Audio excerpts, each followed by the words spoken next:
Bonjour, c'est Vincent, bienvenue sur Leadershift. Aujourd'hui, on va parler de courage.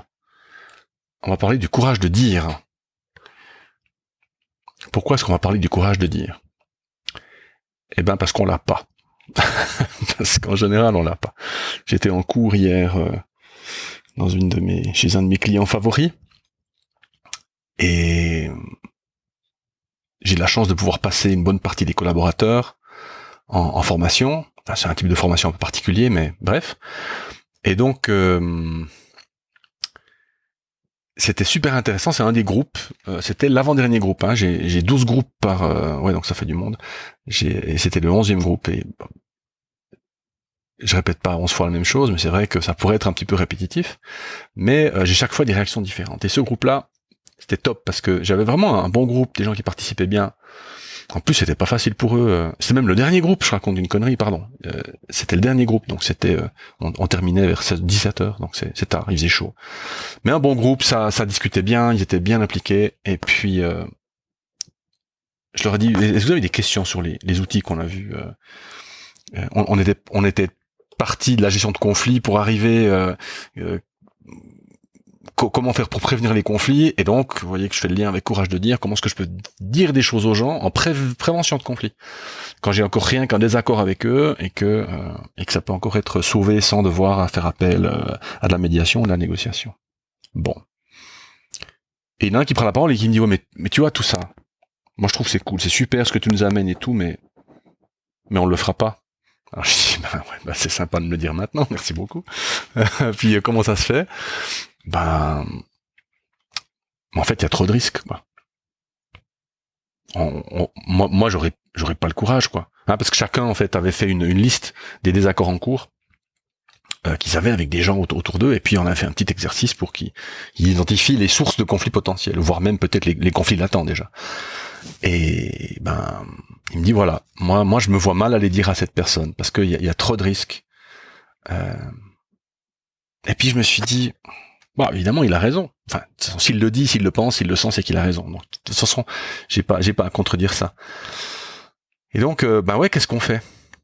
Qu'est-ce qu'on fait dans ces cas-là? Qu'est-ce qu'on fait quand on sait très bien qu'on a quelque chose à dire à quelqu'un, un collaborateur, pire encore son chef, ou un collègue, et puis le courage nous manque.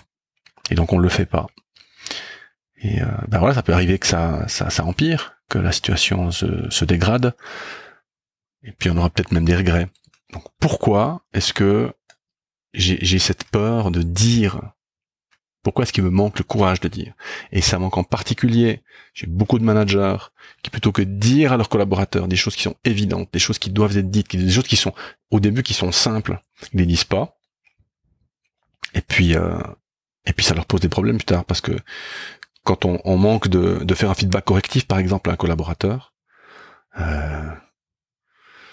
le comportement change pas, donc la performance, par exemple, s'améliore pas, donc c'est moi qui vais prendre, c'est moi le chef, c'est moi qui dois faire, c'est moi qui dois avoir le résultat à la fin.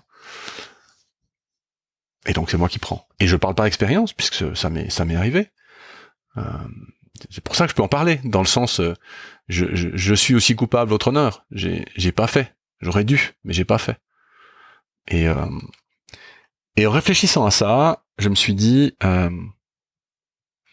c'est parce qu'il manque la projection dans le futur positif. C'est-à-dire que on fait la projection dans le futur négatif.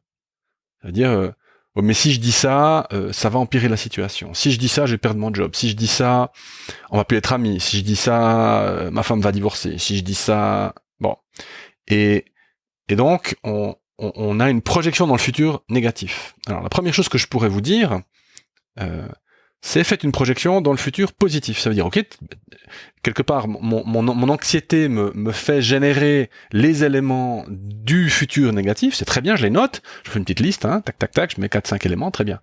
Puis maintenant, je tire un trait vertical, et puis de l'autre côté, je mets les éléments du futur positif. Ça veut dire, ok, mais si je le dis et que ça se passe bien, qu'est-ce que ça pourrait amener?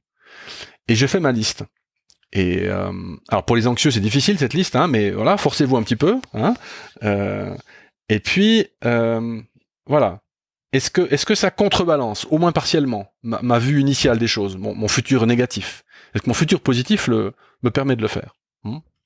Donc ça, c'est une première chose que je pourrais vous dire, c'est de faire cette analyse du futur positif. La deuxième chose, c'est de faire confiance à votre analyse, le moment venu.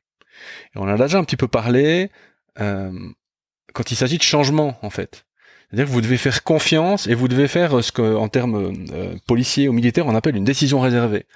Ça veut dire, je décide avant d'avoir à décider. C'est assez clair, hein, quand vous êtes policier, vous apprenez des gestes de self-défense, par exemple, hein, vous n'allez pas réfléchir à la mise en place du geste de self-défense. Quand l'agresseur vient avec un couteau en direction de vous, vous allez appliquer le geste. Décision réservée. Bon. D'ailleurs, c'est marrant parce que je l'ai fait en même temps que je le parlais, le geste. Et là, c'est la même chose. Ça veut dire, je fais mon analyse, mes deux colonnes, je réfléchis, et donc je décide, ok, maintenant il faut que je lui dise. Quand le moment va venir, ne vous écoutez pas, parce que il va revenir, c'est un des éléments de la procrastination d'ailleurs, hein, on l'a vu dans un autre épisode, il va revenir le « oui, mais est-ce que t'es sûr que ?» Et là, vous ne vous écoutez pas. Hein. L'intuition... une fois, ça va tellement finir par me gonfler que je vais faire un épisode spécial, mais c'est pas le nec plus ultra de la réflexion humaine, quoi. C'est un outil, mais il faut pas que ça soit le seul. Et donc là, vous n'écoutez pas votre intuition, vous écoutez votre décision. Et donc vous y allez, vous dites la chose. Ça, c'est la deuxième chose. Maintenant, la troisième, c'est j'ai décidé que je vais dire quelque chose.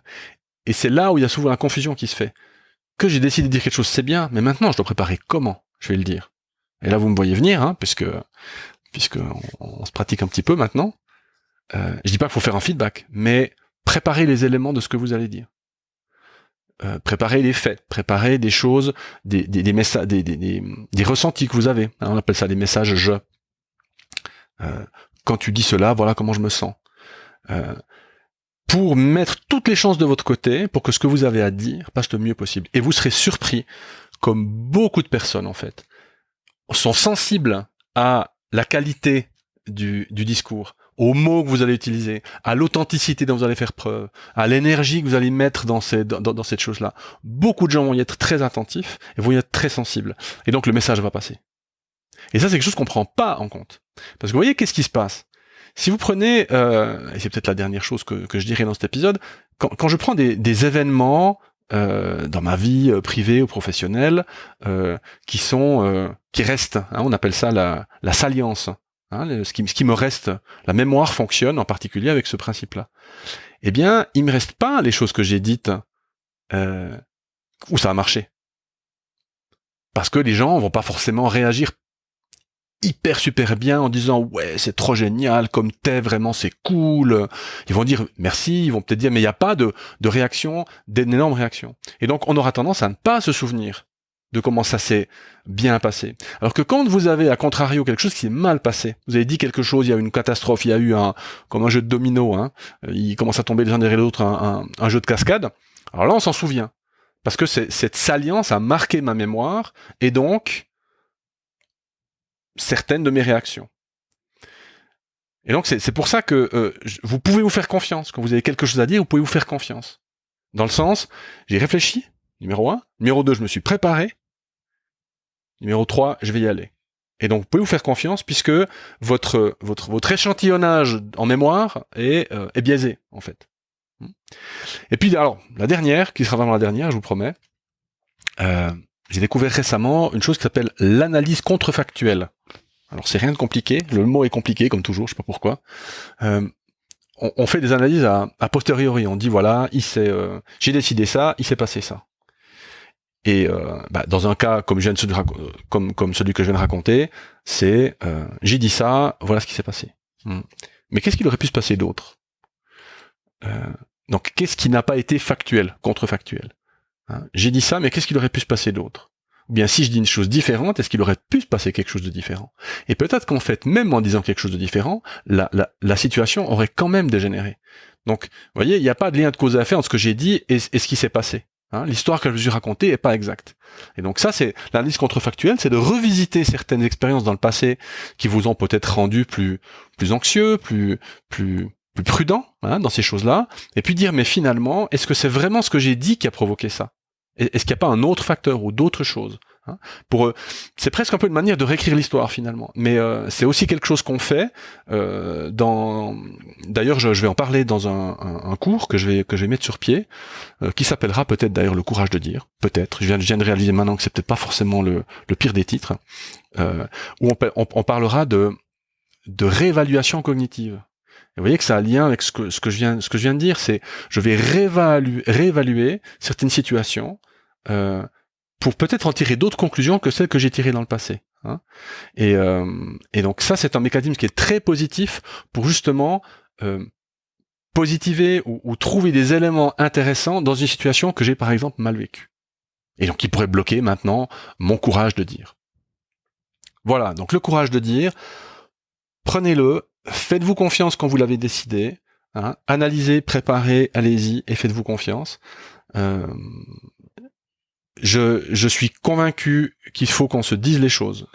Pour revenir au début de mon histoire, le groupe dans lequel je suis, les deux personnes m'ont pris à part à la fin, m'ont dit écoute, on a quelqu'un, on a de la peine à travailler avec lui, comment est-ce qu'on fait? Et on a fait l'analyse et je les sentais assez dynamiques. Et puis du coup, moi, je les ai un petit peu poussés, dit mais comment vous diriez les choses? Puis dit ouais, écoute, merci beaucoup d'avoir pris le temps, c'est sympa, mais je sais pas si on dira quelque chose. Je me suis dit presque. Bon, c'est pas grave, peut-être qu'ils le feront quand même, hein. Mais voilà, je vous encourage vraiment. Prenez ce courage de dire. Vous verrez beaucoup de choses intéressantes vont se passer grâce à ça. Voilà. J'espère que cet épisode vous a plu. Tiens, si vous êtes arrivé jusque-là, mettez-moi peut-être une petite note si vous êtes sur iTunes. Dans iTunes, vous pouvez mettre une note au podcast ou l'évaluer. Hein, ou un petit commentaire sur Stitcher ou sur mon site, comme ça je peux publier. Hein, le podcast est gratuit évidemment, mais ça me permet aussi moi de faire un peu de pub pour le podcast. Donc voilà, donc laissez-moi un avis sur iTunes ou simplement un commentaire sur le site. Ah oui, entre parenthèses, sur le site, vous pouvez maintenant laisser des messages vocaux, ce qui vous empêche de devoir écrire. Et donc voilà, je serai tout à fait content d'avoir de vos messages. Voilà, super, merci. À bientôt. Ciao.